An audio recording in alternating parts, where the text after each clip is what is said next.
જય સ્વામિનારાયણ. આવો સૂચના પ્રમાણે હૃદયમાં ભાવના કરી ભગવાનની દિવ્ય સેવામાં જોડાઈએ. સમગ્ર વિશ્વના આધાર બાલપ્રભુ મિત્રો સાથે રમીને મારે ઘેર પધાર્યા છે એવી ભાવના કરી ઘનશ્યામ પ્રભુને આસન પર બિરાજિત કરીએ. શુદ્ધ જળનો લોટો હાથમાં રાખી બાલપ્રભુને મુખ શુદ્ધિ કરાવું છું એવી ભાવના કરીએ.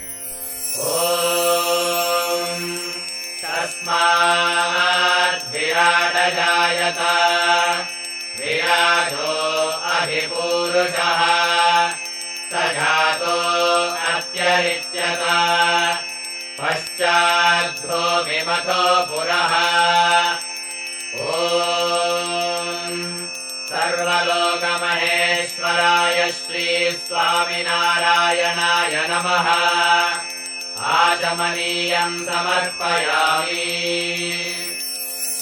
બાલપ્રભુની મૂર્તિ ઉપર કોમળ રૂમાલ 3 વાર ફેરવી મંજન સ્નાન કરાવું છું એવી ભાવના કરીએ.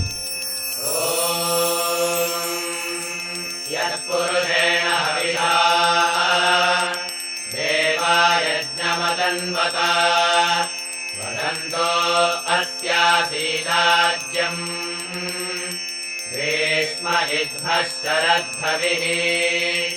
ॐ दयानिधये श्रीनारायणमुनये नमः. स्नानं समर्पयामि. લાલાને વસ્ત્ર અલંકાર ધરાવવાની ભાવના કરી નાડાછેડીનો ટુકડો અર્પણ કરીએ.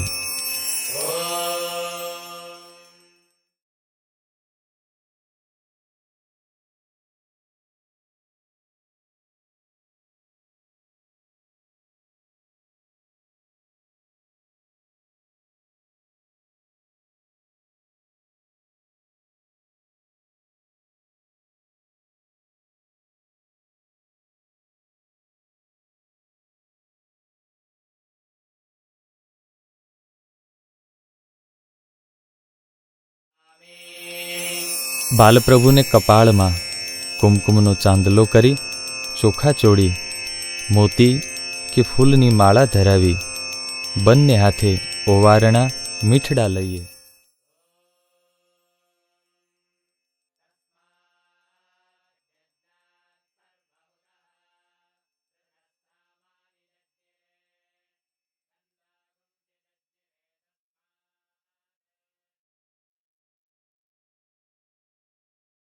श्रीखण्डं चन्दनं दिव्यं गन्धाढ्यं सुमनोहरम् भगवन् सहजानन्दगृहीत्वा त्वं प्रसीद मे. ॐ सर्वावतारिणे श्री स्वामिनारायणाय नमः. चन्दनं समर्पयामि. ભગવાનના દિવ્ય મહાપ્રતાપી 108 નામથી પૂજન કરીએ. નમઃ શબ્દ બોલાય ત્યારે તુલસી, ફૂલ પાંખડી કે ચોખા લાલાના ચરણોમાં અર્પણ કરતા જઈએ. ઓમ અવતારિણે શ્રી સ્વામિનારાયણાય નમઃ. ઓમ શ્રી કૃષ્ણાય નમઃ. ઓમ શ્રી વાસુદેવાય નમઃ. ઓમ નરનારાયણાય નમઃ. ઓમ પ્રભવે નમઃ. ઓમ ભક્તિધર્માત્મજાય નમઃ. ઓમ અજન્મને નમઃ. ઓમ કૃષ્ણાય નમઃ. ઓમ નારાયણાય નમઃ. ઓમ હરયે નમઃ. ઓમ હરિકૃષ્ણાય નમઃ. ઓમ ઘનશ્યામાય નમઃ. ઓમ ધાર્મિકાય નમઃ. ઓમ ભક્તિનંદનાય નમઃ. ઓમ બૃહદ્વ્રતધરાય નમઃ. ઓમ શુદ્ધાય નમઃ. ઓમ રાધાકૃષ્ણેષ્ટદૈવતાય નમઃ. ઓમ મરુત્સુતપ્રિયાય નમઃ. ઓમ કાલિભૈરવાદ્યતિભીષણાય નમઃ. ઓમ જીતેન્દ્રિયાય નમઃ. ઓમ જીતાહારાય નમઃ. ઓમ તીવ્રવૈરાગ્યાય નમઃ. ઓમ આસ્તિકાય નમઃ. ઓમ યોગેશ્વરાય નમઃ. ઓમ યોગકલાપ્રવૃત્તયે નમઃ. ઓમ અતિધૈર્યવતે નમઃ. ॐ ज्ञानिने नमः। ॐ परमहंसाय नमः। ॐ तीर्थकृते नमः। ॐ तीर्थिकार्चिताय नमः। ॐ क्षमानिधये नमः। ॐ सदोन्निद्राय नमः। ॐ ध्याननिष्ठाय नमः। ॐ तपःप्रियाय नमः। ॐ सिद्धेश्वराय नमः। ॐ स्वतन्त्राय नमः। ॐ ब्रह्मविद्याप्रवर्तकाय नमः। ॐ पाषण्डोच्छेदनपटवे नमः। ॐ स्वस्वरूपाचलस्थितये नमः। ॐ प्रशान्तमूर्तये नमः। ॐ निर्दोषाय नमः।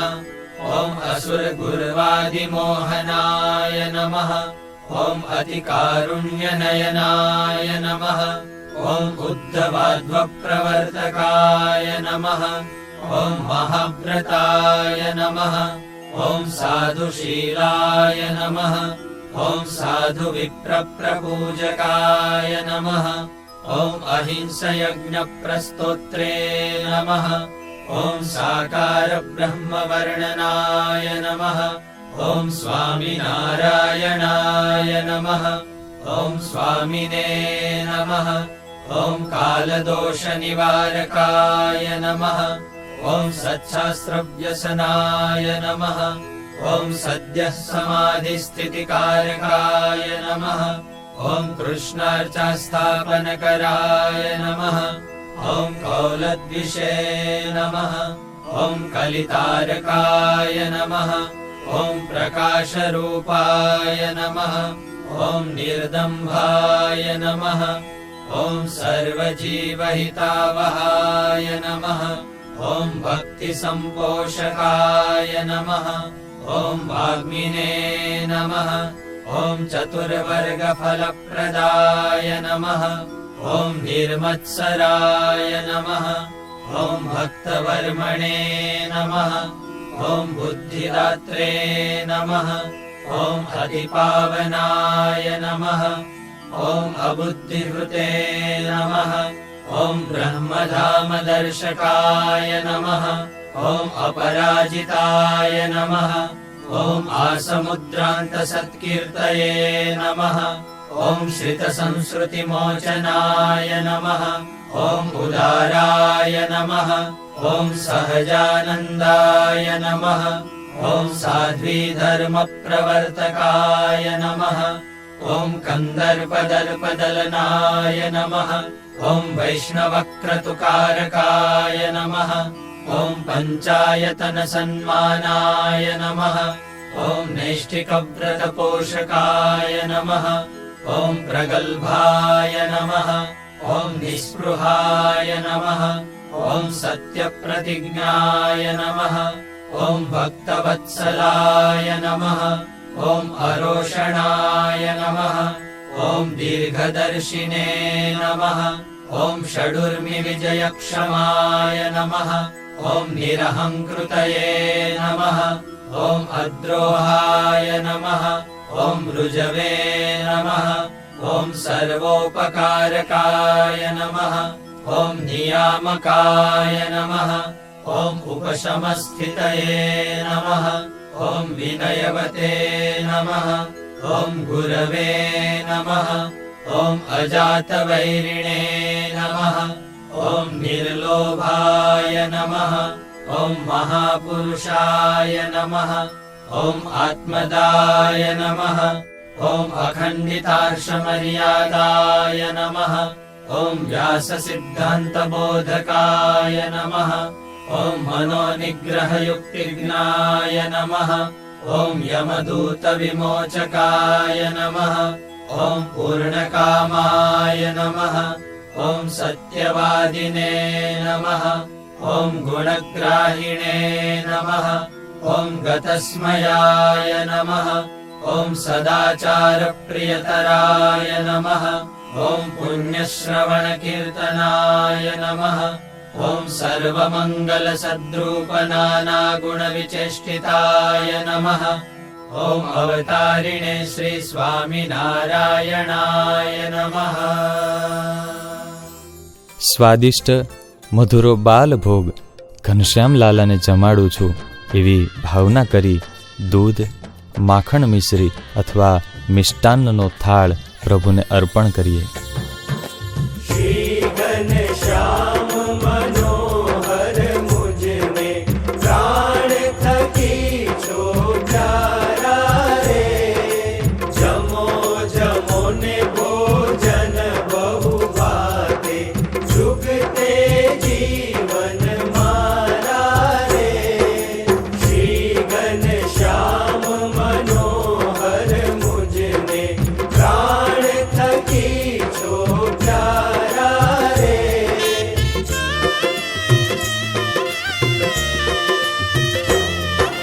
પ્રીતમ લાવી પાઠ કનકનો આગે ડાળ્યો લાવી રે.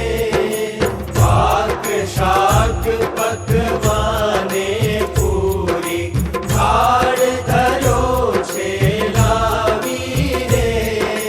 શ્રી ઘનશ્યામ મનોહર મુજને પ્રાણ થકી છો પ્યારા રે.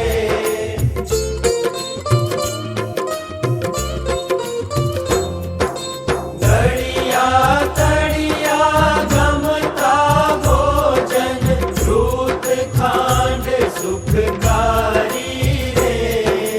ચડું કરીને ચિતડું મારું લાડકડા લલચાવો રે.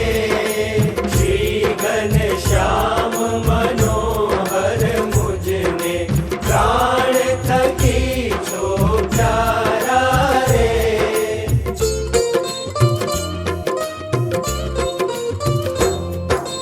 જાયફળને જાવંત્રી કાતો ચૂનો લવિંગ સોપારી રે.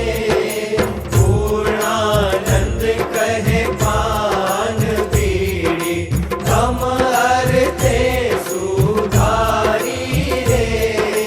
શ્રી ઘનશ્યામ મનોહર મુજને પ્રાણ થકી છો પ્યારા રે. જમો જમો ને ભોજન બહુ ભાતે જુગતે જીવન મારા રે. શ્રી ઘનશ્યામ મનોહર મુજને પ્રાણ થકી છો પ્યારા રે. શ્રી ઘનશ્યામ મનોહર મુજને પ્રાણ થકી છો પ્યારા રે. આરતી પ્રગટાવી સાથે મળીને ભગવાનની દિવ્ય આરતી કરીએ.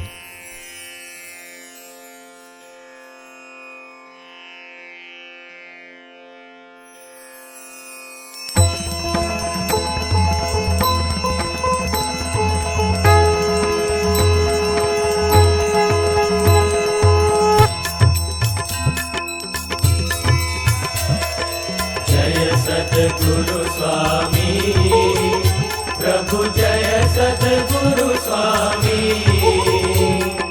સહજાનંદ દયાળુ સહજાનંદ દયાળુ બળવંત બહુ નામી. પ્રભુ જય સદગુરુ સ્વામી. ચરણ સરોજ તમારા વંદુ કર જોડી પ્રભુ વંદુ કર જોડી. ચરણે શીશ દયાથી ચરણે શીશ દયાથી દુઃખ નાખ્યા તોડી. પ્રભુ જય સદગુરુ સ્વામી. નારાયણ નર ભ્રાતા દ્વિજ કુળ તનુધારી પ્રભુ દ્વિજ કુળ તનુધારી. પામર પતિત ઉધાર્યા પામર પતિત ઉધાર્યા અગણિત નર નારી. પ્રભુ જય સદગુરુ સ્વામી. નિત્ય નિત્ય નોતમ લીલા કરતા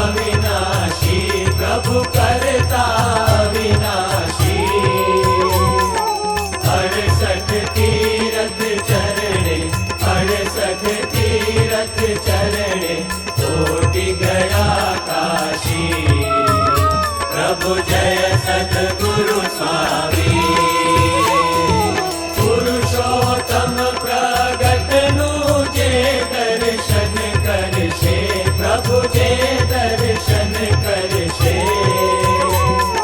काल करम थी छूटी, काल करम थी छूटी, कुटुंब सहित करशे। प्रभु जय सद्गुरु स्वामी। आ अवसर करुणा निधि करुणा बहु कीधी। प्रभु करुणा बहु कीधी।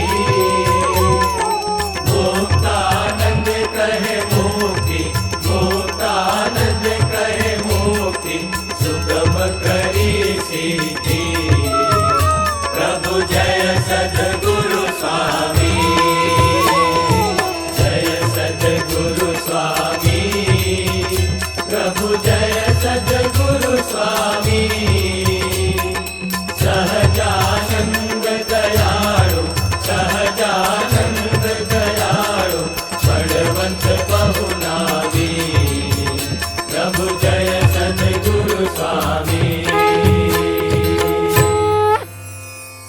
બે હાથ જોડી રાખી પ્રાર્થના કરીએ, હે પ્રભુ, અમારા સૌનું સર્વ પ્રકારે મંગલ વિસ્તારજો. त्वमेव माता च पिता त्वमेव, त्वमेव बन्धुश्च सखा त्वमेव, त्वमेव विद्या द्रविणं त्वमेव, त्वमेव सर्वं मम देव देव। હૈયાના હિંડોળે ઘનશ્યામ પ્રભુ બિરાજિત છે. મા ભક્તિની જેમ હું લાલાને પ્રેમથી ઝુલાવું છું. ઝુલાનું ગાન કરતા પારણીએ ઝુલાવીએ.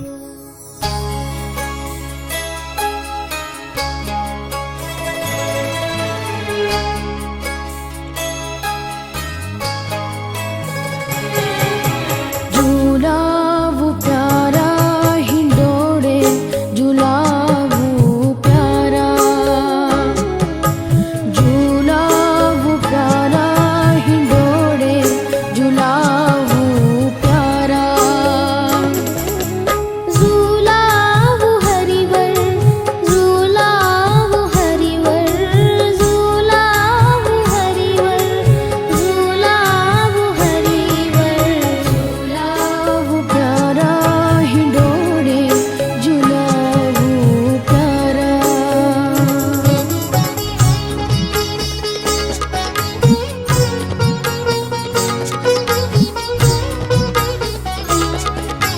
हळवे हळवे झूलावू हरिवर, हळवे हळवे झूलावू हरिवर, प्राण जीवन मारा हो, झूलावू प्यारा हिंडोळे, झूलावू प्यारा,